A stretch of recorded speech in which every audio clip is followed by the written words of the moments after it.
Students, welcome to Career Planet. बच्चों, हम chapter पढ़ रहे हैं सॉलिड स्टेट। सॉलिड स्टेट की लास्ट क्लास को अगर हम आगे बढ़ाएं, कंटिन्यू करें, तो बच्चों पिछली क्लास में हमने पढ़ा था types of solids on the basis of conductivity, कि अगर कोई सॉलिड इलेक्ट्रिसिटी कंडक्ट करता है then it will be conductor, अगर इलेक्ट्रिसिटी कंडक्ट नहीं करता है तो इंसुलेटर। और अगर बीच का सिचुएशन है, अगर उसका कंडक्टिविटी रेंज जो है वो कंडक्टर और इंसुलेटर के इंटरमीडिएट में है, बीच में है, तो हम कहेंगे it will B semi conductor.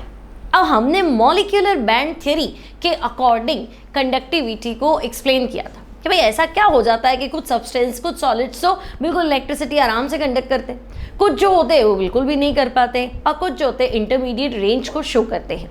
तो बच्चों हमने मॉलिक्यूलर बैंड थ्योरी के अकॉर्डिंग देखा था कि भाई एटॉमिक ऑर्बिटल्स आपस में कंबाइन होते हैं तो मॉलिक्यूलर ऑर्बिटल बनते हैं। अब ये मॉलिक्यूलर ऑर्बिटल इतने पास पास में होते हैं कि they look like a band, एक बैंड पैटर्न में अरेंज होते। अब बच्चों तीन तरह की बैंड होती है, कौन कौन सी? तो हम कहेंगे नॉन कंडक्शन बैंड, अंदर वाले इलेक्ट्रॉन जिनका कंडक्टिविटी से कोई लेना देना नहीं है, ठीक है। फिर आउटर वाली तो हम कहेंगे वैलेंस बैंड। अब वैलेंस बैंड का कुछ पार्ट अपने ऊपर वाले शेल से, अपने ऊपर वाले ऑर्बिटल से क्या हो जाता है, ओवरलैप्ड हो जाता है और वो बनाता है कंडक्शन बैंड। तो तीन तरह की बैंड थी, NCB non conduction band, valence band and conduction band. अब बच्चों हमने देखा था कि वैलेंस बैंड और कंडक्शन बैंड में गैप कितना है, दो बैंड के बीच में, तो कंटिन्यू बैंड्स के बीच में जो एनर्जी गैप है उसे कहते हैं फोरबिडन जोन, ठीक है। तो हम कहेंगे अच्छा एनर्जी डिफरेंस है फोरबिडन जोन या एनर्जी गैप कह दो बिटवीन टू बैंड्स। अब ये फोरबिडन जोन अगर बहुत ज़्यादा है तब इलेक्ट्रॉन के लिए पॉसिबल नहीं हो पाता कि वो वैलेंस बैंड से कंडक्शन बैंड में जंप कर जाए। लेकिन अगर ये गैप बिल्कुल कम है, यानी दोनों बैंड्स जो है वो क्या हो जाए, एक्चुअली ओवरलैप्ड हो जाए, बिल्कुल चिपक जाए, तो हो सकता है एनर्जी गैप तो है ही नहीं, तो इलेक्ट्रॉन आराम से वैलेंस बैंड से कंडक्शन बैंड में मूव कर जाता है। तो हम कहेंगे अगर वो फटाक से मूव कर गया तो हम कह देंगे कि वो कंडक्टर है, और नहीं कर पाया, इतना ज़्यादा गैप है, तो हम कह देंगे कि भैया वो इंसुलेटर है। अब बीच की सिचुएशन है कि भाई इलेक्ट्रॉन ना तो इतना ईजिली जंप कर पाता है और ना ही इतना डिफिकल्ट है कि जंप कर ही ना पाए, है ना, उसको थोड़ी बहुत एनर्जी मिल जाए, कुछ इलेक्ट्रॉन जंप कर जाए, टेम्परेचर बढ़ने पर हो सकता है ज़्यादा इलेक्ट्रॉन जंप कर जाए, है ना। तो ऐसा कोई भी पॉसिबिलिटी हो तो हम कहते हैं इंटरमीडिएट सिचुएशन है कि ना तो बैंड्स ओवरलैप्ड है और ना ही इतना डिस्टेंस ज़्यादा है कि नहीं पहुंचा जा सकता, तो उस सिचुएशन को हम कहते हैं सेमी कंडक्टर, ठीक है। अब बच्चों आपसे कहा जाए कि भाई डायमंड क्या है, तो हम कहेंगे डायमंड तो इंसुलेटर है। तो डायमंड में सिचुएशन क्या है, तो बच्चों डायमंड में हम कहेंगे डायमंड के अंदर प्रॉब्लम क्या था, तो वैलेंस बैंड और कंडक्शन बैंड के बीच का जो एनर्जी गैप है, वैलेंस बैंड और कंडक्शन बैंड के बीच का जो एनर्जी गैप है बच्चों वो बहुत ज़्यादा है, फोरबिडन जोन, ठीक है। वो फोरबिडन जोन बहुत बड़ा है, मतलब energy gap is too high, किसके अंदर, डायमंड के अंदर। तो हम कहेंगे ये तो हमें पता ही है ना भी डायमंड इंसुलेटर है। परेशान क्या करती है बच्चों चीज़, तो हम कहेंगे ये एनर्जी गैप कितना है ना। तो हम कहेंगे डायमंड में ये जो एनर्जी गैप है that is 520 kilojoule per mole, ठीक है। डायमंड का वैलेंस बैंड और कंडक्शन बैंड के बीच का जो एनर्जी डिफरेंस है that is 520 kilojoule per mole, मतलब एक मोल इलेक्ट्रॉन को नीचे से ऊपर पहुंचाने के लिए इतनी एनर्जी चाहिए जो कि नॉर्मल टेम्परेचर पे अवेलेबल नहीं हो पाती। तो हम कहेंगे नहीं अवेलेबल है तो इलेक्ट्रॉन यहाँ से यहाँ जाएगा नहीं, और जब तक कंडक्शन बैंड में नहीं जाएगा वो कंडक्टर नहीं बनेगा, वो इंसुलेटर ही रहेगा। तो बच्चों हम कहेंगे बैंड गैप जो है वो बहुत ज़्यादा है, वेरी हाई एनर्जी गैप, ठीक है। और बच्चों एनर्जी गैप इतना ज़्यादा है कि इलेक्ट्रॉन के लिए यहाँ से यहाँ जंप करना पॉसिबल नहीं, ठीक है भाई। अब नहीं पॉसिबल है तो हम कह देंगे that's why it is insulator, okay. तो भाई ये इंसुलेटर है। अब अगर बच्चों मैं बात करूं, मान लो एसएन ले लेते हैं, पीबी ले लेते हैं, एसएन यानी 10 हो गया, ठीक है। तो एसएन और पीबी, तो बच्चों ये तो ओवरलैप्ड है, मान लो वैलेंस बैंड और कंडक्शन बैंड, इनके बीच में एनर्जी गैप है ही नहीं, दे आर ओवरलैप्ड। तो बच्चों हम कहेंगे भाई एनर्जी बैंड कितना है, बैंड गैप कितना है, तो एनर्जी गैप, एनर्जी डिफरेंस जो है वो 0 है, किसमें, Sn और Pb। तो हम कहेंगे अगर एनर्जी गैप ही जीरो है तो इलेक्ट्रॉन आराम से जंप करे, तो आराम से जंप करेगा तो okay, it will B insulator. तो बच्चों ये इट विल बी कंडक्टर, ये आराम से इलेक्ट्रिसिटी कंडक्ट करेगा तो हम कहेंगे कंडक्टर। ठीक है, तो बहुत ज्यादा एनर्जी गैप तो हमने कह दिया इंसुलेटर, है ही नहीं एनर्जी गैप तो हम कह देंगे कि भाई एनर्जी गैप नहीं है तो ये कंडक्टर। अब सिलिकॉन जर्मेनियम में बात करें बच्चों, तो देखो सिलिकॉन और जर्मेनियम में वैलेंस बैंड और कंडक्शन बैंड, ठीक है, वैलेंस बैंड और कंडक्शन बैंड के बीच का एनर्जी गैप। तो बच्चों सिलिकॉन में जो एनर्जी गैप होता है ये होता है 111 किलो जूल पर मोल, 111 जूल पर मोल। तो हम कहेंगे जीरो भी नहीं है और इतना ज़्यादा भी नहीं है। तो भाई इतना ज़्यादा नहीं है मतलब इंसुलेटर तो नहीं होना चाहिए, और जीरो भी नहीं है तो मैं उसको कंडक्टर भी नहीं कह सकती। तो ये सिचुएशन तो है सिलिकॉन की।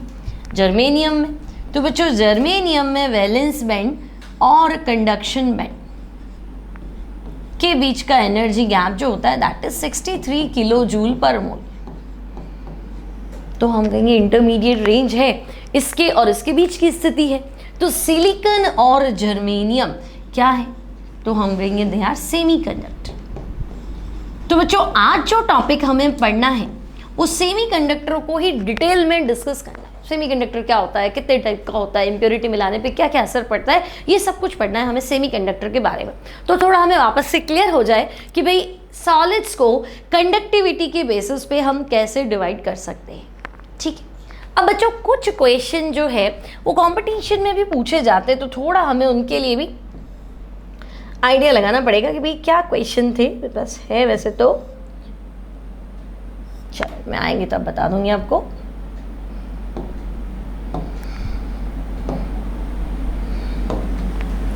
ओके, तो हमें इतना तो क्लियर हो गया कि भाई कंडक्टर क्या होता है, सेमीकंडक्टर क्या होता है, इंसुलेटर क्या होता है, डायमंड में एनर्जी गैप कितना होता है, सिलिकॉन जर्मेनियम में एनर्जी गैप कितना होता है, और तो हम कहेंगे टिन और पीबी में एनर्जी गैप कितना होता है। अब बच्चों कुछ मेटल के ऑक्साइड्स भी है हमारे पास जिनकी नेचर हमें याद रखनी है, इंपॉर्टेंट रहेगा, एनसीईआरटी के अकॉर्डिंग आपको पढ़ना है इसको। तो बच्चों on the basis of electrical conductivity the transition metal oxides on the basis of electrical conductivity, भाई इलेक्ट्रिसिटी कंडक्ट करेगा या नहीं करेगा। तो भाई कौन सी चीज क्या है ये हमें याद रखना पड़ेगा। भाई डायमंड हमने पढ़ लिया कि डायमंड में करंट नहीं आता, इंसुलेटर है ना। हमने देखा ग्रेफाइट में करंट आता है, ग्रेफाइट में अनपेयर्ड इलेक्ट्रॉन होता है, इलेक्ट्रिसिटी कंडक्ट हो सकती है, तो graphite conductor.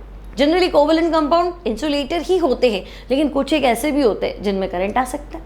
Self ionizing compound तो हम कहेंगे वो करंट आता है, उसमें आयंस बन जाते हैं, है कोवेलेंट बट हो जाता है। ठीक है, तो कुछ हमें टेक्निकल टर्म्स है वो ध्यान रखनी है।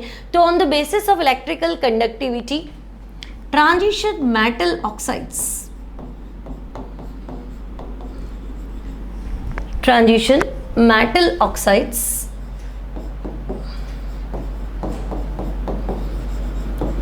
Are divided into 3 parts.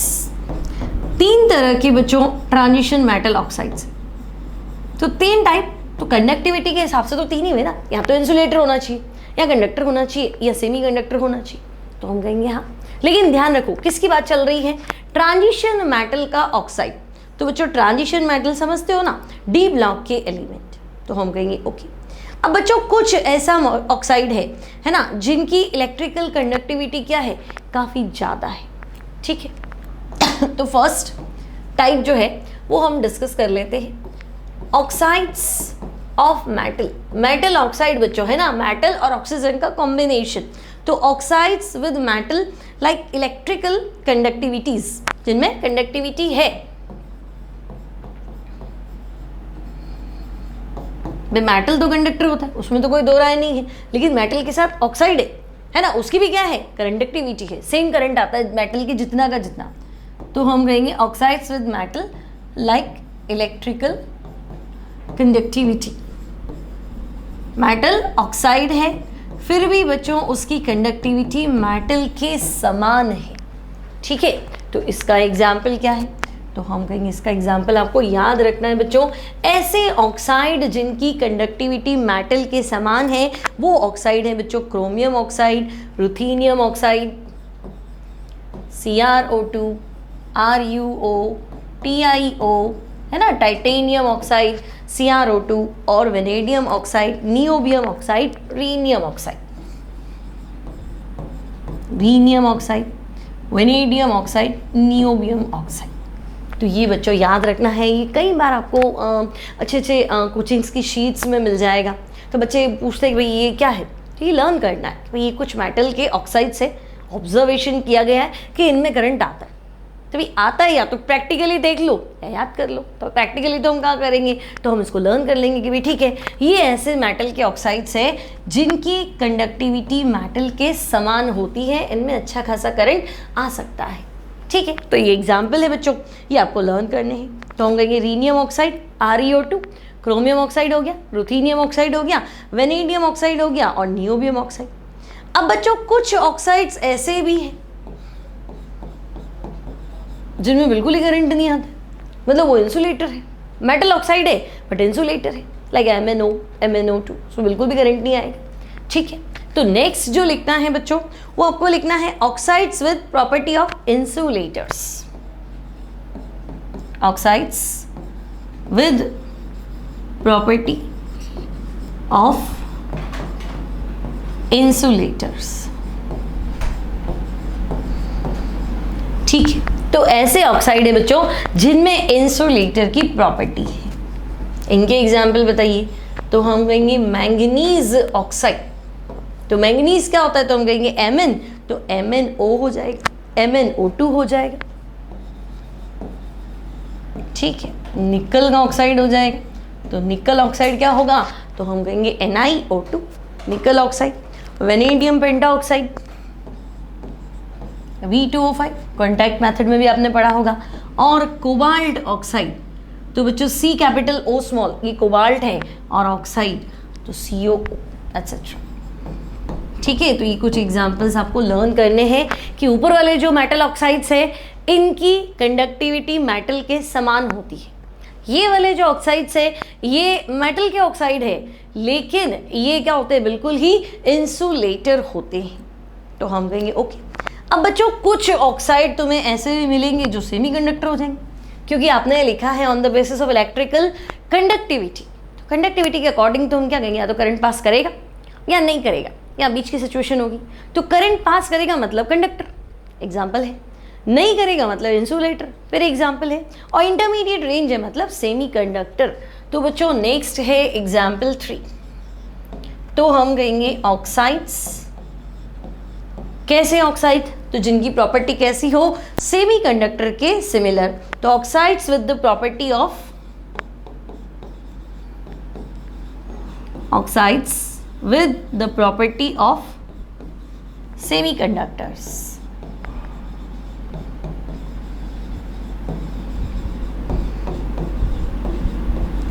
Semiconductors, ठीक है, एग्जाम्पल बताओ। तो एग्जाम्पल बता देते हैं भाई। तो बच्चों अब एग्जाम्पल आपको लिखना है टिन का ऑक्साइड। तो टिन क्या होता है, एसिन, तो एसिन ऑक्साइड, और तो नियोबियम पेंटा ऑक्साइड। ठीक है, तो ये एग्जाम्पल्स है ऐसे मेटल ऑक्साइड के, ऐसे ट्रांजिशन मेटल के ऑक्साइड के जो सेमी कंडक्टर की तरह बिहेव करते हैं। ठीक है, तो बच्चों से समझने लायक कुछ नहीं है, इसको लर्न ही करना है ना, मैंने भी लर्न ही करना है, आपको भी लर्न ही करना है, इसका कोई वो नहीं है, मतलब ट्रीटमेंट नहीं है ना।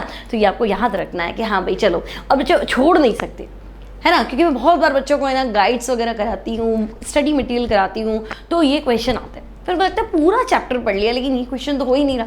क्यों नहीं हो रहा, क्योंकि एनसीईआरटी में थोड़ा है ना खाँचों में दिया हुआ होता है, देखो ये है ये है ये है, और हम छोड़ देते हैं, फिर हम कहते हैं कहाँ है ना। तो है, आप ढंग से पढ़ेंगे एनसीईआरटी तो आपको ये चीज़ें मिलेंगी और आपको लर्न करनी है। तो बच्चों अब आपको ध्यान रखना है कि ट्रांजिशन मेटल के ऑक्साइड्स को इलेक्ट्रिकल कंडक्टिविटी के अकॉर्डिंग हमने 3 पार्ट में बांटा है। Maybe they behave like conductor, और they can behave like semiconductor, और they can behave like insulator. ठीक है, अब बच्चों solids on the basis of conductivity, तो हमने कहा था भाई कंडक्टर, सेमी कंडक्टर और इंसुलेटर। अब हमारे जो सिलेबस में है बच्चों वो है सेमीकंडक्टर, ठीक है। तो डिटेल में जो चीज हमें पढ़नी है दैट इज सेमीकंडक्टर। अब बच्चों सेमीकंडक्टर क्या होता है, तो मैं कहूंगी सेमीकंडक्टर यानी ऐसा सॉलिड जिसका कंडक्टिविटी रेंज किसके, कंडक्टर और इंसुलेटर के बीच का होता है, ठीक है। ऐसा सॉलिड जिसका कंडक्टिविटी रेंज कंडक्टर और इंसुलेटर का इंटरमीडिएट होता है ना, तो उसमें एनर्जी गैप इतना कम होता है कि दोनों बैंड्स ओवरलैप्ड हो, और ना ही इतना ज़्यादा होता है कि इलेक्ट्रॉन के लिए जंप करना इम्पॉसिबल हो, ठीक है। तो हम कहेंगे भी सेमीकंडक्टर यानी solids which have intermediate range of conductivity,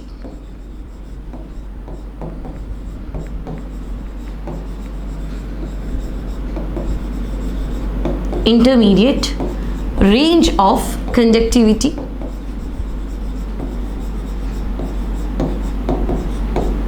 किसकी इंटरमीडिएट रेंज, तो बच्चों हम कहेंगे इंटरमीडिएट रेंज ऑफ कंडक्टिविटी किसका, तो हम कहेंगे of conductors and insulators, conductors and insulators, ठीक है, आर कॉल्ड, तो हम कहेंगे आर कॉल्ड सेमीकंडक्टर्स, ओके।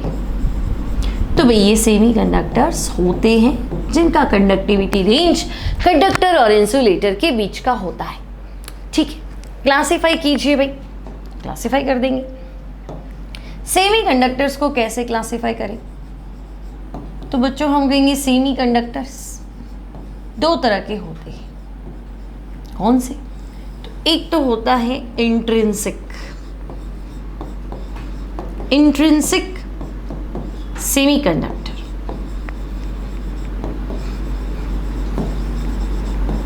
ठीक है, और दूसरा होता है बच्चों एक्सट्रिंसिक, एक्सट्रिंसिक सेमीकंडक्टर, ठीक है। अब बच्चों इंट्रिंसिक का मतलब होता है प्योर, और एक्सट्रिंसिक मतलब एक्स्ट्रा, आपने कोई इम्प्योरिटी मिलाई है तो एक्सट्रिंसिक। अब इम्प्योरिटी कौन सी मिलाई है, किस ग्रुप की मिलाई है, उसके अकॉर्डिंग हमें इसको डिवाइड करना है। तो बच्चों extrinsic semiconductors are of two type, पहला है एन टाइप ऑफ सेमीकंडक्टर, और बच्चों दूसरा है पी टाइप ऑफ सेमीकंडक्टर। अभी नाम से क्या लगेगा, तो नाम एन मतलब नेगेटिव टाइप ऑफ इम्प्योरिटी और पी मतलब पॉजिटिव टाइप ऑफ इम्प्योरिटी। तो यहां तक कोई दिक्कत नहीं बच्चों। सेमीकंडक्टर तो हम कहेंगे हाँ ऐसा सॉलिड जिसका कंडक्टिविटी रेंज कंडक्टर और इंसुलेटर के बीच का है, ठीक है। अब यहाँ तो इम्प्योरिटी मिला दो, क्योंकि इम्प्योरिटी मिलाने से उसकी कंडक्टिविटी रेंज बढ़ जाती है, ना मिला।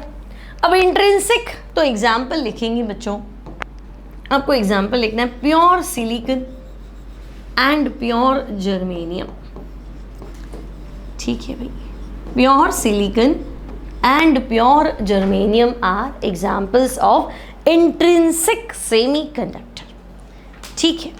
अब बच्चों होता क्या है, तो हम कहेंगे इंट्रिंसिक का मतलब, तो हम कहेंगे भाई ऐसा सेमीकंडक्टर जिसमें वैलेंस बैंड और कंडक्शन बैंड के बीच में जो गैप था वो न तो इतना ज़्यादा था और ना इतना कम था। तो हम कहेंगे नॉर्मल टेम्परेचर पे, या अगर मैं ज़ीरो की बात करूँ तो ज़ीरो केल्विन पे बिल्कुल इंसुलेटर होते, लेकिन जैसे जैसे टेम्परेचर बढ़ता है तो इनके बीच के सिग्मा बॉन्ड टूट जाते हैं, क्योंकि सिलिकॉन और क्रिस्टल, जर्मेनियम क्या है, तो हम कहेंगे क्रिस्टल है। सिलिकॉन क्या है, तो सिलिकॉन की वैलेंसी 4 होती है, ये लो सिलिकॉन की वैलेंसी 4 है।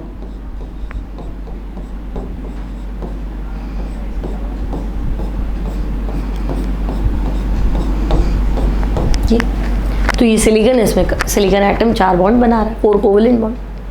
अब हुआ क्या, तो बच्चों इसमें होता क्या है, तो हम कहेंगे कोवेलेंट बॉन्ड के थ्रू ये बंधा हुआ है, कोई प्रॉब्लम नहीं है, लेकिन ये कंडक्टर भी नहीं है, क्योंकि इसमें फ्री इलेक्ट्रॉन तो है नहीं और गैप में जा भी नहीं सकते।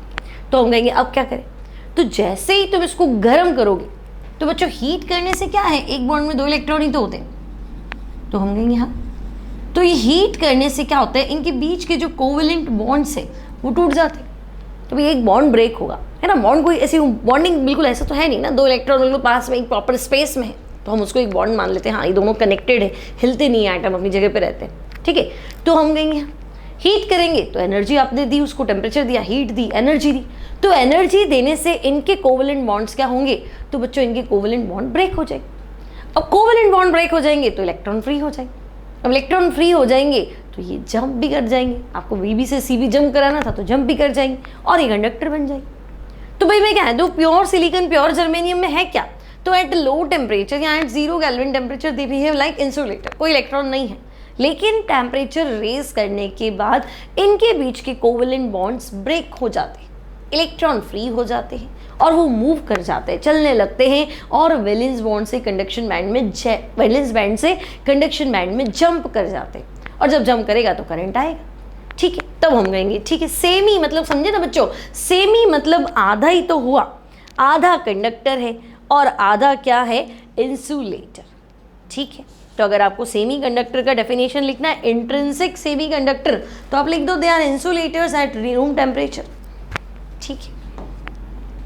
हम इसका डेफिनेशन लिख देते हैं भाई, इंट्रिंसिक सेमी कंडक्टर है ना, they are insulators. Normal temperature पे तो इतनी हीट है नहीं कि इनका बॉन्ड टूट जाए, तो हम 0 से स्टार्ट करते हैं, 0 ऊपर बढ़ाते जाओ, है ना। तो they are insulators at normal temperature, ठीक है। अब तो हम कहेंगे भाई नॉर्मल टेम्परेचर पे इंसुलेटर है ना, लेकिन टेम्परेचर बढ़ेगा तो आप लिख दो, but when temperature is raised,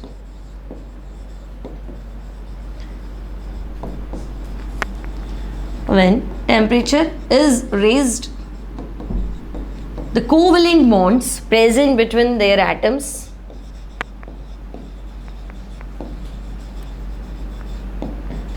covalent bonds present between their atoms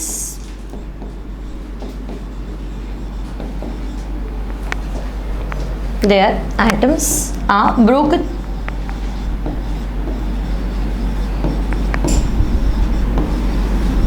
And electrons become free.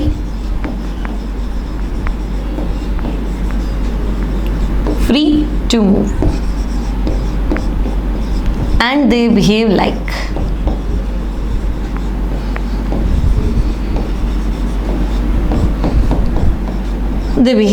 conductor. ठीक है। तो भाई ऐसे इसी को ही तो हम सेमी कंडक्टर कहते थे कि भाई जो नॉर्मल टेम्परेचर पे इलेक्ट्रिसिटी कंडक्ट नहीं कर सकता, जैसे ही हम टेम्परेचर बढ़ाते हैं तो क्या हो जाता है कि इलेक्ट्रॉन जो है वो मूव करने लग जाते हैं। तो अब आपको क्लियर हुआ कि जैसे ही टेम्परेचर बढ़ाते हो तो इनके बीच बीच के सिंगल बॉन्ड जो है वो ब्रेक होने लग गए, इनके बीच बीच के सिंगल बॉन्ड टूट गए, तो इलेक्ट्रॉन फ्री हो गए। एक बॉन्ड टूटता है 2 इलेक्ट्रॉन फ्री होते हैं, बहुत सारे बॉन्ड्स टूट जाते हैं, तो बहुत सारे बॉन्ड टूटेंगे तो बहुत सारे इलेक्ट्रॉन फ्री। अब इलेक्ट्रिसिटी कंडक्ट करेगा, इलेक्ट्रॉन होंगे तो चलेंगे ना, फ्री इलेक्ट्रॉन होंगे तो चलेंगे, और इलेक्ट्रॉन का चलना ही तो कंडक्टिविटी होता है, तो हम कहेंगे।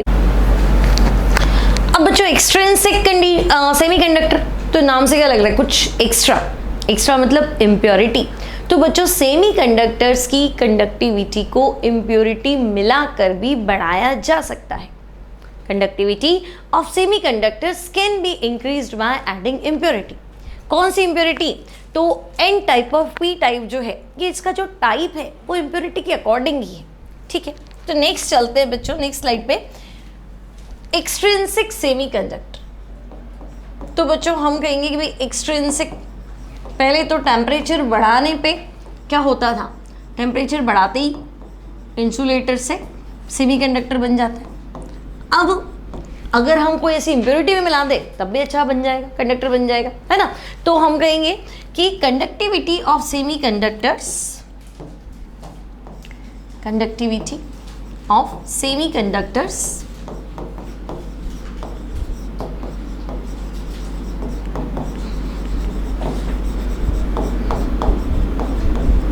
Conductivity of semiconductors can be raised by adding impurity.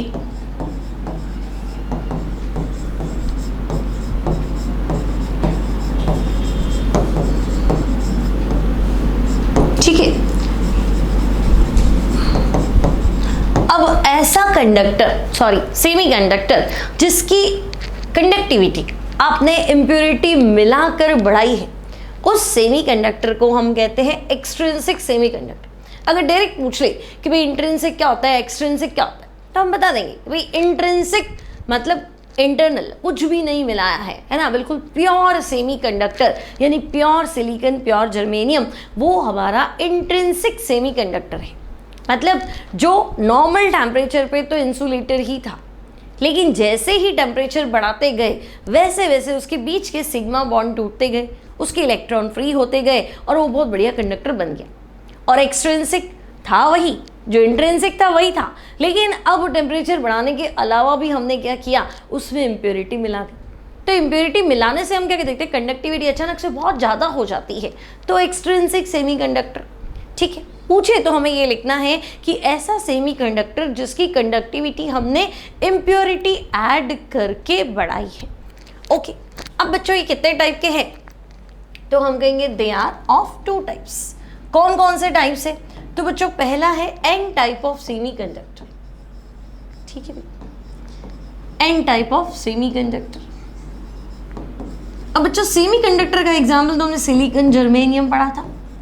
Silicon germanium मतलब ग्रुप 40। ठीक है, अब ये क्या है, तो बच्चों आपको क्या करना है, सिलिकॉन जर्मेनियम यानी ग्रुप 14 में उसके नेक्स्ट मेंबर की इंप्योरिटी मिलानी है, नेक्स्ट ग्रुप के मेंबर की इंप्योरिटी। तो हम कहेंगे भाई ग्रुप 14 में था सिलिकॉन 4 वैलेंसी थी, ग्रुप 14 में था। अब ग्रुप 15 की इंप्योरिटी मिला, तो भाई ग्रुप 15 या नाइट्रोजन, फॉस्फोरस, आर्सेनिक, एंटीमनी, तो ये तो गैस है मेटल में, इसमें सिलिकॉन में क्या मिलाएंगे, तो हम कहेंगे ये मिला लो, फॉस्फोरस मिला लो, आर्सेनिक मिला लो। इसके पास कितने इलेक्ट्रॉन है, तो हम कहेंगे तो 4 बॉन्ड बना रहा है।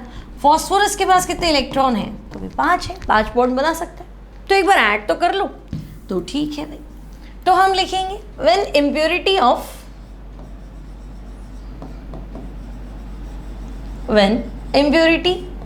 Of group 50। अब बच्चों ध्यान रखना, ये ऑब्जेक्टिव में थोड़े ज़्यादा क्वेश्चन बनते हैं। ग्रुप 15 और मेंडलीव की टेबल से चलूँ तो ग्रुप 15 मतलब 5th ही है, तो बहुत बार आपको लगेगा आपने तो ग्रुप 15 बताया है ना, और ऑब्जेक्टिव में मल्टीपल चॉइस में तो 5th दिया हुआ था, तो वो सेम चीज़ है। तो बच्चों व्हेन इम्प्योरिटी ऑफ ग्रुप 15 यानी कि 5th A is added to liquid silicon crystal. ठीक है, भाई इम्प्योरिटी मिलाओगे कैसे, सॉलिड में तो मिक्स नहीं होगा, तो लिक्विफाई कर दो, तो added to liquid silicon crystal, तो क्या होगा, तो बच्चों कुछ सिलिकॉन एटम जो है वो ग्रुप 15 के एटम से रिप्लेस हो जाएगी। ओके, तो added to liquid silicon crystal, then some of silicon atoms are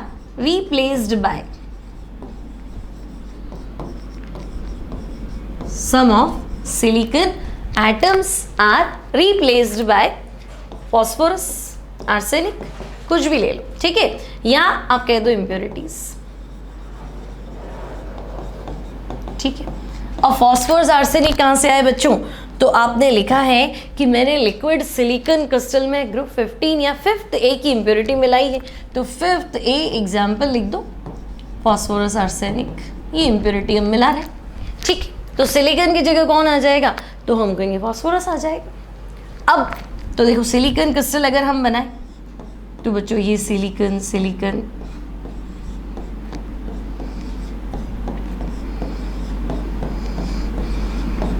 ये इस तरह का क्रिस्टल बनेगा सिलिकॉन का। ओके,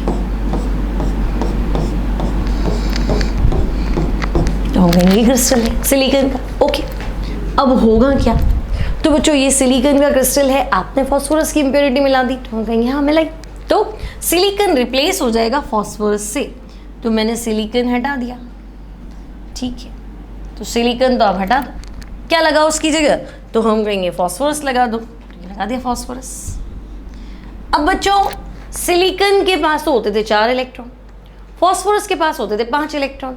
तो ये फॉस्फोरस क्या करेगा, अपने 5 इलेक्ट्रॉन में से 4 तो यूज कर लेगा भाई इनके साथ बॉन्ड बनाना। तो हम कहेंगे हाँ 4 तो यूज हो गए इनके साथ बॉन्ड बनाने के लिए, और 1 इलेक्ट्रॉन एक्स्ट्रा रह गया। बिल्कुल, इसके पास तो 5 है ना, साइड एटम के पास एक है तो शेयरिंग तो कर ली, लेकिन शेयरिंग करने के बाद भी एक तो बच गया।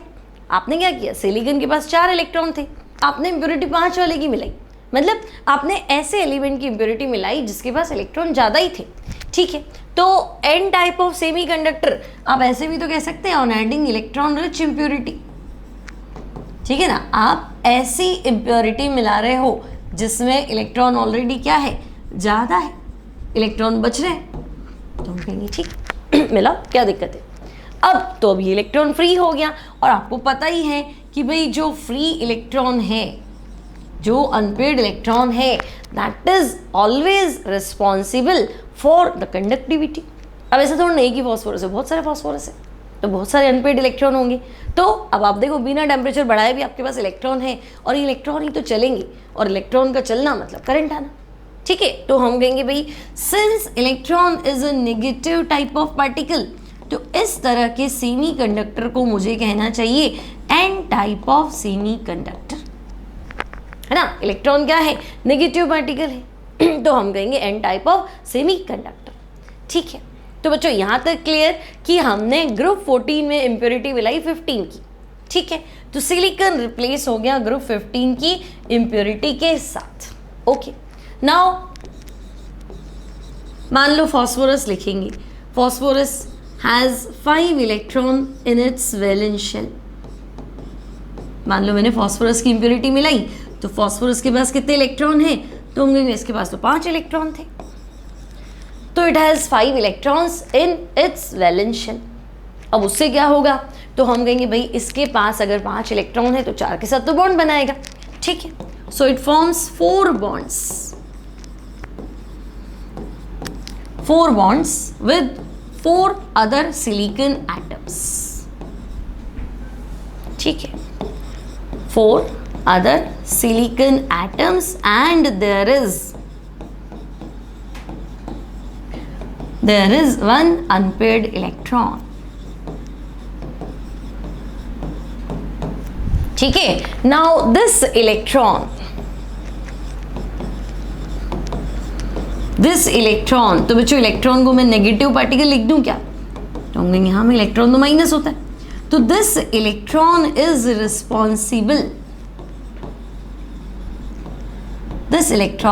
Responsible for the conductivity. This electron is responsible for the conductivity. So such type of semiconductors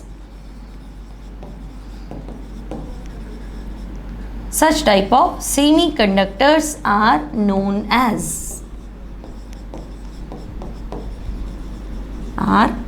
as N type of semiconductor।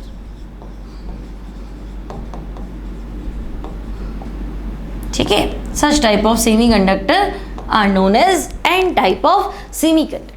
Clear बच्चों, सिंपल है कि भाई अगर आप इलेक्ट्रॉन रिच वाला डाल दोगे, इलेक्ट्रॉन रिच इम्प्योरिटी डालोगे, तो एक्स्ट्रा इलेक्ट्रॉन तो रहेंगे, है ना, जो बॉन्ड बना सकते हो बॉन्ड बना लेंगे, और जो एक्स्ट्रा होंगे वो अनपेड इलेक्ट्रॉन होंगे, फ्री इलेक्ट्रॉन होंगे, और इलेक्ट्रॉन ही, ये जो खाली इलेक्ट्रॉन है, सिंगल इलेक्ट्रॉन है, ये रिस्पॉन्सिबल है कंडक्टिविटी के लिए, और इलेक्ट्रॉन एक नेगेटिव पार्टिकल है, दैट्स व्हाई हम इसे एन टाइप ऑफ सेमीकंडक्टर कह रहे हैं। ओके, तो यहाँ तक तो कोई दिक्कत नहीं। अब एनसीईआरटी क्या कहता है एन टाइप ऑफ सेमीकंडक्टर के बारे में, तो बच्चों अकॉर्डिंग टू एनसीईआरटी चले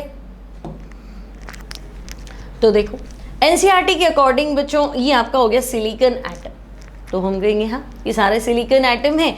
अभी देखो ये सिलिकॉन मान लो और ये सिलिकॉन मान लो, ठीक है, तो इसे इन दोनों के बीच में ये बॉन्ड है ना, ये दो बॉन्ड, मतलब हम इस तरह से दिखाते हैं कि भाई हाँ ये बॉन्ड है ना। तो एक्चुअली बॉन्ड क्या होता है, इन दोनों के बीच में ये जो 2 इलेक्ट्रॉन है ये इनके बीच में ही रहते हैं ना, तो इलेक्ट्रॉन मूव करने और ये शेयर्ड रहते हैं ऐसे। तो ये सिलिकॉन जो है वो क्या है, परफेक्ट क्रिस्टल है, बीच बीच में 2 इलेक्ट्रॉन है। अब तुमने क्या किया, तो तुमने आर्सेनिक की इम्प्योरिटी मिला ली, तो बाकी तो सारे सिलिकन है ना बच्चों, ये आर्सेनिक आ गया, तो फॉस्फोरस आर्सेनिक कुछ भी हो सकता था, तो हम कहेंगे लो ये तो एक्स्ट्रा इलेक्ट्रॉन आ गया। तो भाई अगर ये एक्स्ट्रा इलेक्ट्रॉन आ गया तो ये मोबाइल इलेक्ट्रॉन है, इसकी वजह से करंट आएगा, और इसकी वजह से करंट आएगा तो इस तरह के सेमीकंडक्टर को क्या बोलेंगे, तो हम कहेंगे they are N type of semiconductor. ठीक है, अब अगर बात करें कि भाई चलो एन टाइप तो हो गया, अब हमें पी टाइप ऑफ सेमीकंडक्टर चाहिए, तो हम कहेंगे पी टाइप ऑफ सेमीकंडक्टर, यानी तो अब इम्प्योरिटी चेंज करो, एन मतलब नेगेटिव टाइप, पी मतलब पॉजिटिव टाइप। तो बच्चों इस पिक्चर को छोटा कर लेते हैं। चलो अब हम पढ़ते हैं P type of semiconductor. Okay, तो नेक्स्ट हेडिंग लगाएंगे बच्चों पी टाइप ऑफ सेमीकंडक्टर। ठीक है, लिखवा इसलिए रही हूँ बच्चों क्योंकि सिंपल और इजी लैंग्वेज में आपके नोट्स बन जाएंगे। ठीक है ना, एनसीईआरटी में भी है तो सही, लेकिन थोड़ा सा कॉम्प्लिकेटेड फॉर्म में, तो इसमें इजीली आपका नोट्स बन जाएगा, that's why. So P type, तो अब क्या करेंगे, तो बच्चों पिछली बार हमने इलेक्ट्रॉन रिच इम्प्योरिटी मिलाई थी ये सोच के कि हमें एक्स्ट्रा अनपेड इलेक्ट्रॉन मिल जाए। इस बार हम क्या कर रहे हैं, तो हम इलेक्ट्रॉन डेफिशिएंट इम्प्योरिटी मिलाएंगे on adding electron deficient impurity. ठीक है, on adding electron deficient impurity. कैसे, देखो मान लो हम कहते हैं कि व्हेन इम्प्योरिटी ऑफ ग्रुप 13, अब बच्चों ग्रुप 13 और मेंडलीव के अकॉर्डिंग थर्ड, और एग्जाम्पल तो हम कहेंगे भाई बोरॉन ले लो, एल्यूमिनियम ले लो, है ना, बोरॉन एल्यूमिनियम गैलियम इंडियम, ये इस ग्रुप के मेंबर्स है। ठीक है, तो भाई सिलिकॉन की वैलेंसी तो 4 थी, अब तुम इम्प्योरिटी डाल रहे हो बोरॉन की, तो बोरॉन की मैक्सिमम वैलेंसी 3 है, वैलेंस शेल में 3 इलेक्ट्रॉन है। पिछली बार तुमने फॉस्फोरस की डाली थी, उसके पास 5 थे, तो हमने कहा 4 बॉन्ड बनाएगा, एक एक्स्ट्रा रह जाएगा। अब ये तो मिला नहीं रहे हो, तो एन टाइप था, ये मिला लो तो 3 बॉन्ड बनेगा, 3 बॉन्ड बनेगा, तो ठीक है, यहाँ खाली जगह रह जाएगी। बस यही तो पढ़ना है हमें, ये खाली जगह क्या है, इसी चीज़ को हमें डिस्कस करना है। तो बच्चों व्हेन इम्प्योरिटी ऑफ ग्रुप 13 या थर्ड ए फॉर एग्जाम्पल, तो हम कहेंगे boron aluminium added to liquid silicon crystal। ठीक है, added to liquid silicon crystal, then some of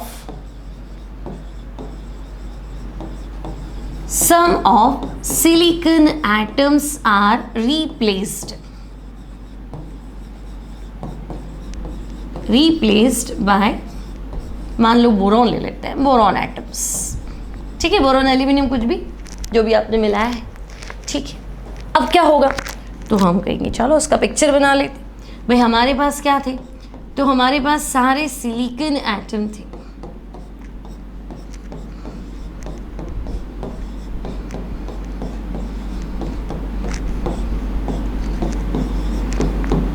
हमारे पास सारे सिलिकॉन एटम थे, और हमें पता है सिलिकॉन की वैलेंसी 4 होती है, इसके वैलेंस शेल में 4 इलेक्ट्रॉन होते हैं, तो ये अपने चारों तरफ 4 इलेक्ट्रॉन के साथ 4 इलेक्ट्रॉन की वजह से 4 बॉन्ड बनाता है। ठीक है, तो सब में 4-4 बॉन्ड्स है। अब सिलिकॉन में बोरॉन इम्प्योरिटी मिला लो, तो भाई सिलिकॉन रिप्लेस हो जाएगा बोरॉन से। ठीक है, तो on adding impurity of boron in silicon crystal, तो ये मैंने मिला लिया बोरॉन।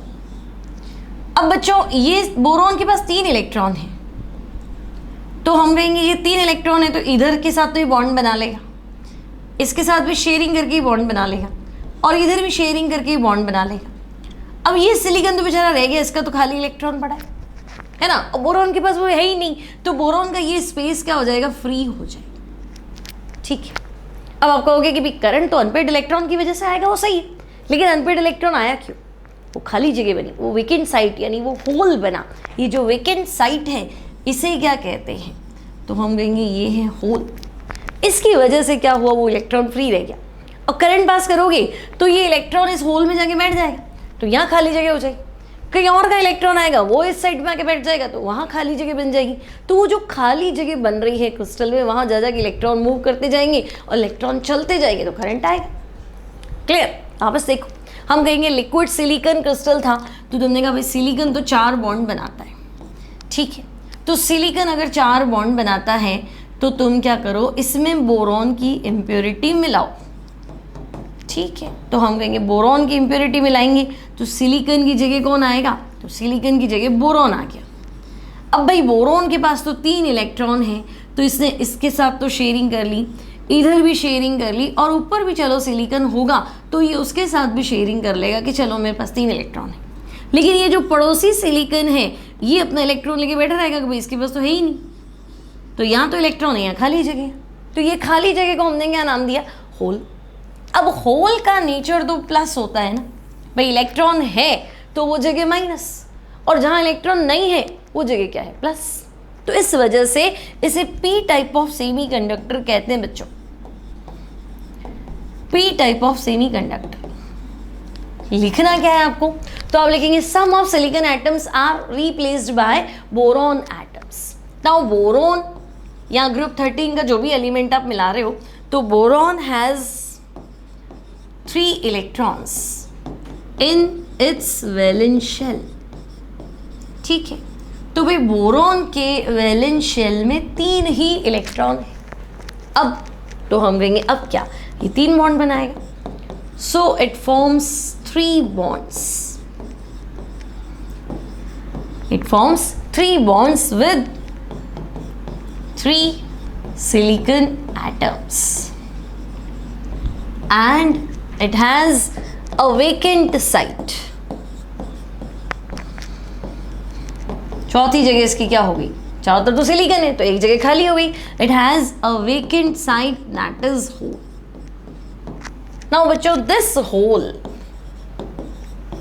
दिस होल में इलेक्ट्रॉन होना प्लस और इलेक्ट्रॉन ना होना, सॉरी इलेक्ट्रॉन होना माइनस और इलेक्ट्रॉन ना होना तो हम कहेंगे प्लस। तो this hole is responsible for conductivity, ठीक है। This hole is responsible for conductivity, so such type of semiconductors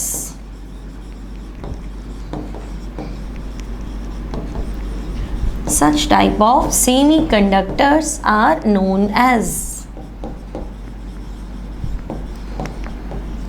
as p type of semiconductor, ठीक है।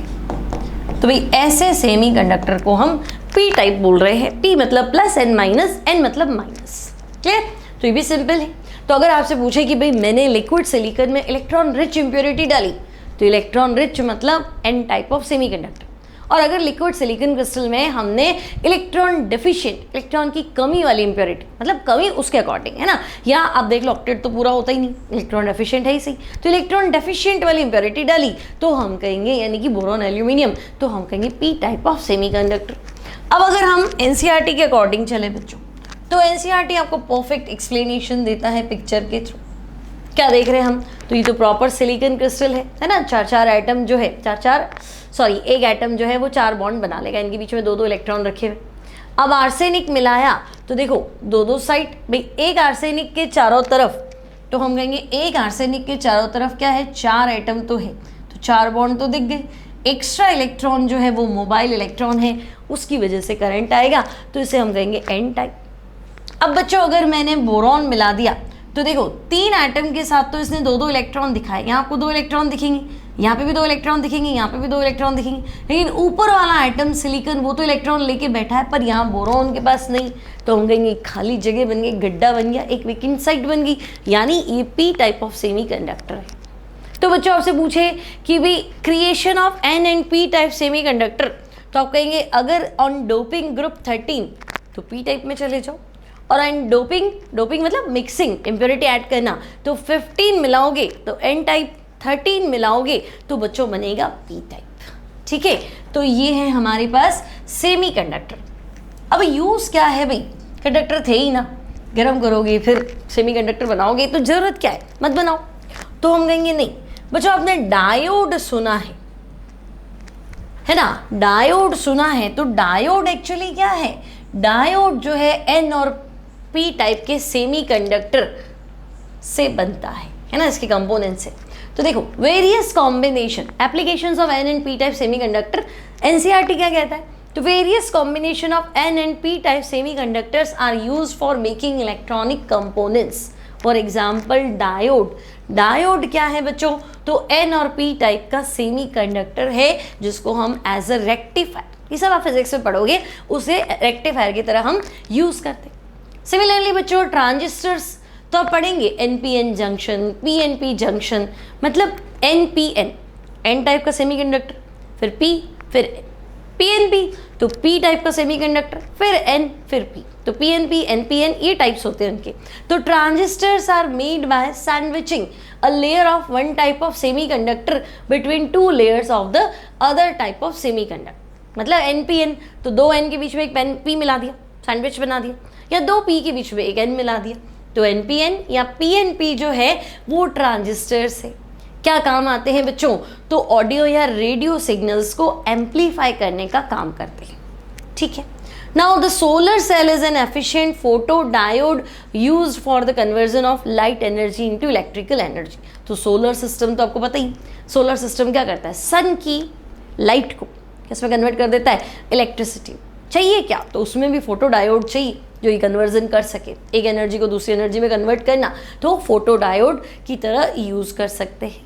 तो ये इतने सारे काम करता है भाई, सोलर एनर्जी तो आपको पता ही है, इसलिए जो है हम कहेंगे भाई इनका यूज जो है वो बहुत ज़्यादा है, ठीक है।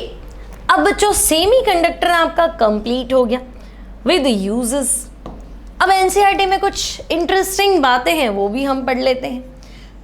तो देखो आपको इतना क्लियर है बच्चों कि जर्मेनियम और सिलिकॉन जो है वो ग्रुप 14 के एलिमेंट्स है ना, और वो प्योर सेमीकंडक्टर ही। अब आपने कहा नहीं मैंने तो इम्प्योरिटी मिला के और है ना कंडक्टिविटी बढ़ा ली थी, ठीक है। अब ये क्या कह रहा है, जर्मेनियम सिलिकॉन तो ग्रुप 14 के एलिमेंट से, इनके वैलेंस शेल में कितने इलेक्ट्रॉन थे, 4, तो ये अपने चारों तरफ 4-4 बॉन्ड बनाते थे। तो ये चीज़ तो डायमंड में भी होती है ना। तो germanium and silicon are group 14 elements, therefore they have characteristics 4 valence shell and form 4 bond as in diamond, ठीक है। अब हम क्या कर सकते हैं, अलग अलग इम्प्योरिटी मिला के हमने अच्छे अच्छे सेमीकंडक्टर तैयार की, कंडक्टिविटी रेंज बढ़ानी थी हमने बढ़ा दी, ठीक है। अब आपको कहा गया है कि टिपिकल कंपाउंड्स ऑफ ग्रुप 13-15 ये भी आप बना सकते हो। अब करना क्या है बच्चों, तो देखो एग्जाम में जो क्वेश्चन बनता है वो बनता है ग्रुप 13-15 कंपाउंड का एग्जाम्पल दे दो। अब ये क्या नई चीज़ है ग्रुप 13-15, तो बच्चों ग्रुप 13-15 मतलब पीरियोडिक टेबल का ग्रुप 13 है ना, उसमें ग्रुप 15 वाला एलिमेंट मिला लो, इन दोनों को मिक्स कर लो आपस में, और मिक्स करने के बाद में सेमीकंडक्टर बनेगा, है ना। एग्जाम्पल बताना है बस, कौन सा है ग्रुप 13, तो मैं कहूँगी ग्रुप 13 तो आपका बोरॉन फैमिली है ना, बोरॉन, एल्यूमिनियम, गैलियम, इंडियम, थीलियम। और ग्रुप 15 तो बच्चों नाइट्रोजन फैमिली है, तो आपने पढ़ा होगा, नेहा, पूजा, असलम सब बीमार, है ना, nitrogen, phosphorus, arsenic, antimony, bismuth, okay. अब आपको ग्रुप 13-15 कंपाउंड पूछा गया है ना, मतलब हमें लार्ज वैरायटी बनानी है सेमीकंडक्टर्स की, तो हम कहेंगे ग्रुप 13-15 को मिलाओ, क्या पता कुछ बन जाए।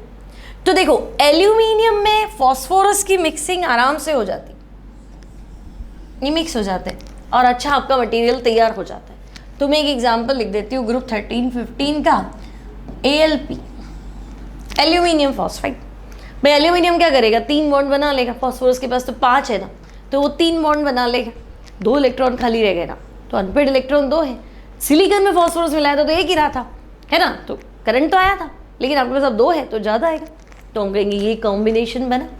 और तो भाई अगर हम क्या करें, इंडियम में एंटीमनी मिला लें या मैं गैलियम में आर्सेनिक मिला दूँ तो गैलियम आर्सेनाइड बन जाएगा, ठीक है। इंडियम में एंटीमनी मिला लूँ तो बच्चों इंडियम एंटीमोनाइड बन जाएगा, ठीक है।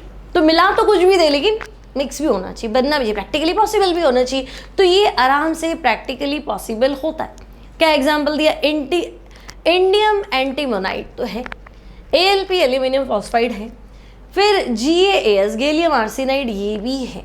अब देखो Gallium arsenide have very fast response and have revolutionized the design of semiconductor devices.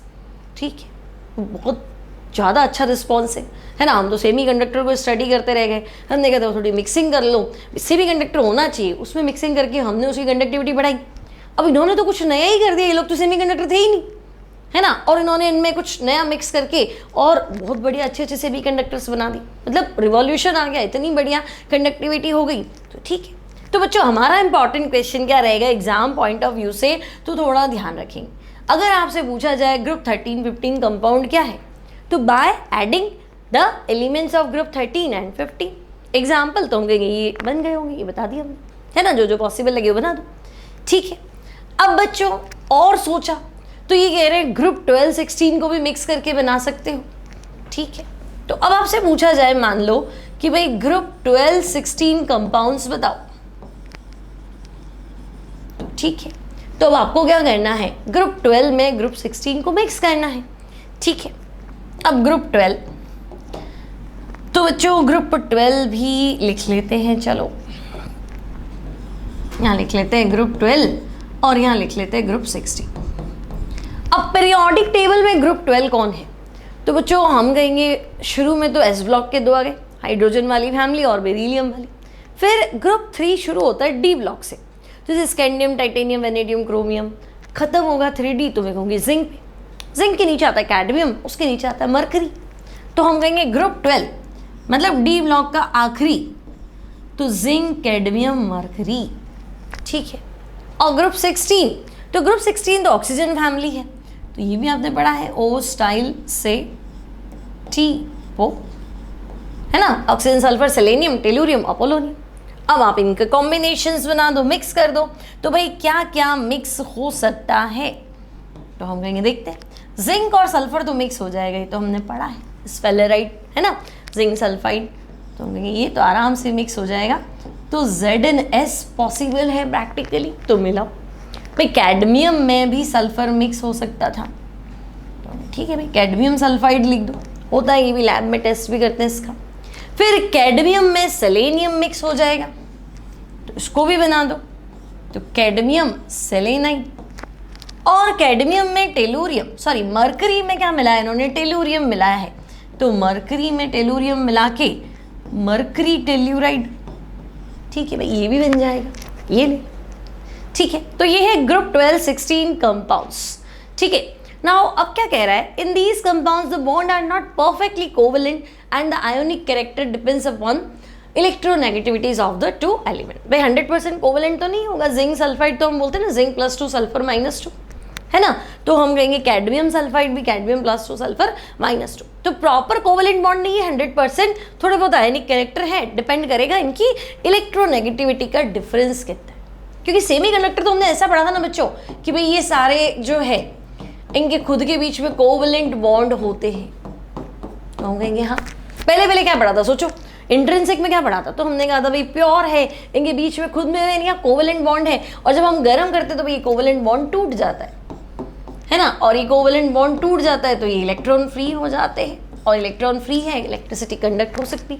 तब तो आप कोवेलेंट की बात कर रहे थे, अब आप थोड़े बहुत आयनिक कैरेक्टर लिए, तो भाई वो नेचुरल था, स्टडी तो हमने वहाँ से शुरू की थी, ये तो आप बनाते बनाते कहाँ पहुँच गए।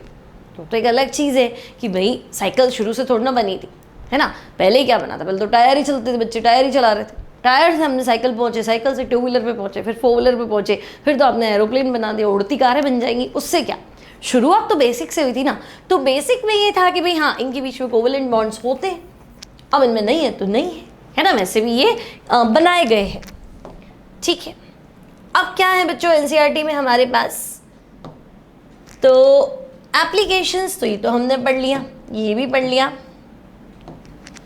हाँ ये शायद हमने पढ़ा है क्या, देखेंगे हम लोग। अब देखो क्या कह रहा है एनसीईआरटी बच्चों, एनसीईआरटी को कभी नहीं छोड़ेंगे आप, छोटे छोटे क्वेश्चन जो है वो परेशान करते हैं, तो ध्यान रखेंगे।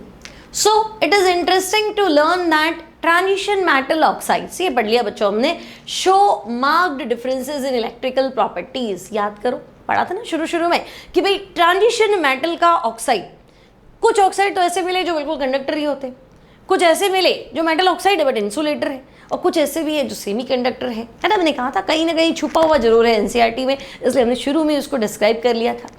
अब बच्चों TiOCrO2 रीनियम ऑक्साइड ये मेटल की तरह बिहेव करते हैं। तो आपको पता है मेटल की तरह बिहेव करते हैं, मतलब ये कहना चाह रहा है वो कंडक्टर है, इनडायरेक्टली बोल रहा है मेटल। तो मेटल अगर मैं तुम्हें कह दूं तो मुझे बताने की थोड़ी ना जरूरत है कि बच्चों मेटल में करंट आएगा, तो आप खुद समझदार हो, मेटल तो करंट आएगा ही सही। तो ये मेटल ऑक्साइड्स है ना, लेकिन ये मेटल की तरह बिहेव करते हैं, मतलब बच्चों ये बिल्कुल ही क्या है, कंडक्टर है। Rhenium oxide ReO3 is like metallic copper in its conductivity and appearance. तो ये भी अच्छा क्वेश्चन बनेगा, ऐसा मेटल ऑक्साइड जो कॉपर की तरह दिखता है और उसका कंडक्टिविटी भी मेटल कॉपर की जैसा है। एग्जाम्पल तो रीनियम ऑक्साइड। बच्चों पता चला पूरा सॉलिड स्टेट आपने अच्छे से पढ़ लिया, ऑक्टाहेड्रल वॉइड पढ़ लिया, टेट्राहेड्रल वॉइड पढ़ लिया और रेडियस रेशियो वगैरह बहुत सारे अच्छे अच्छे टॉपिक्स पढ़ लिए, सारा सब कुछ आता है। पता चला एक क्वेश्चन आया छोटा सा नीट जेई में, ऐसे मेटल का नाम बता दो, ऐसे ट्रांजिशन मेटल ऑक्साइड का नाम बता दो जो कॉपर की तरह अपीयरेंस में दिखता है और कॉपर की तरह उसकी कंडक्टिविटी होती है। तो यार मैंने पूरा चैप्टर पढ़ा, मुझे तो कहीं मिला ही नहीं, है ना, बिल्कुल कोने खांचे में लिखा हुआ था, मिला ही नहीं मुझे, तो हम छोड़ भी देते यार बकवास है। लेकिन बकवास नहीं है, एनसीईआरटी की एक एक लाइन बच्चों अगर आप पढ़ लिए तो आप नीट और जेईई मेंस निकाल सकते हैं, मेरी गारंटी, आप निकाल लेंगे, कोई बड़ी बात नहीं है। एक एक क्वेश्चन करो, एक एक लाइन पढ़ो, है ना, इंटेक्स सॉल्व करो, एग्जाम्पल सॉल्व करो और अनसॉल्व सॉल्व करो, ठीक है, तो आप निकाल लोगे। आपका पहला एडवांस लेवल के लिए थोड़ी आपको हाई फाई तैयारी करनी पड़ेगी, थोड़ी से अपग्रेड तैयारी करनी पड़ती, लेकिन बेस तो क्लियर हो, पहले मेंस क्लियर होगा फिर एडवांस क्लियर होगा, ठीक है, तो ध्यान रखेंगे बच्चों। चलो नेक्स्ट क्या है, अदर ऑक्साइड्स। तो देखो वेनेडियम ऑक्साइड, VO2, VO3 और टाइटेनियम का ऑक्साइड। तो ये क्या कह रहा है कि भाई ये जो ऑक्साइड्स है, ये ऑक्साइड्स कैसे हैं, तो ये हमने पहले भी डिस्कस किया था कि भाई वेनेडियम का ऑक्साइड हो, टाइटेनियम का ऑक्साइड हो, है ना, तो शो मेटालिक और insulating properties depending on temperature, temperature के साथ वेरी करते हैं, ठीक है, तो ये थोड़ा बहुत आपको याद रखना है। तो आई थिंक यहाँ कोई दिक्कत है नहीं, है ना, हमने से भी अच्छा हमने पढ़ लिया था कि कौन इंसुलेटर था, कौन कंडक्टर था और कौन सेमी कंडक्टर की तरह बिहेव करता था। तो बच्चों यहाँ हमारा कंप्लीट होता है solids on the basis of conductivity. Conductivity के अकॉर्डिंग हमने सॉलिड्स को कैसे डिवाइड किया है, क्या वो कंडक्टर है, क्या वो इंसुलेटर है, क्या वो सेमी कंडक्टर है, सेमी कंडक्टर तो क्या वो प्योर है, क्या वो इम्प्योर है।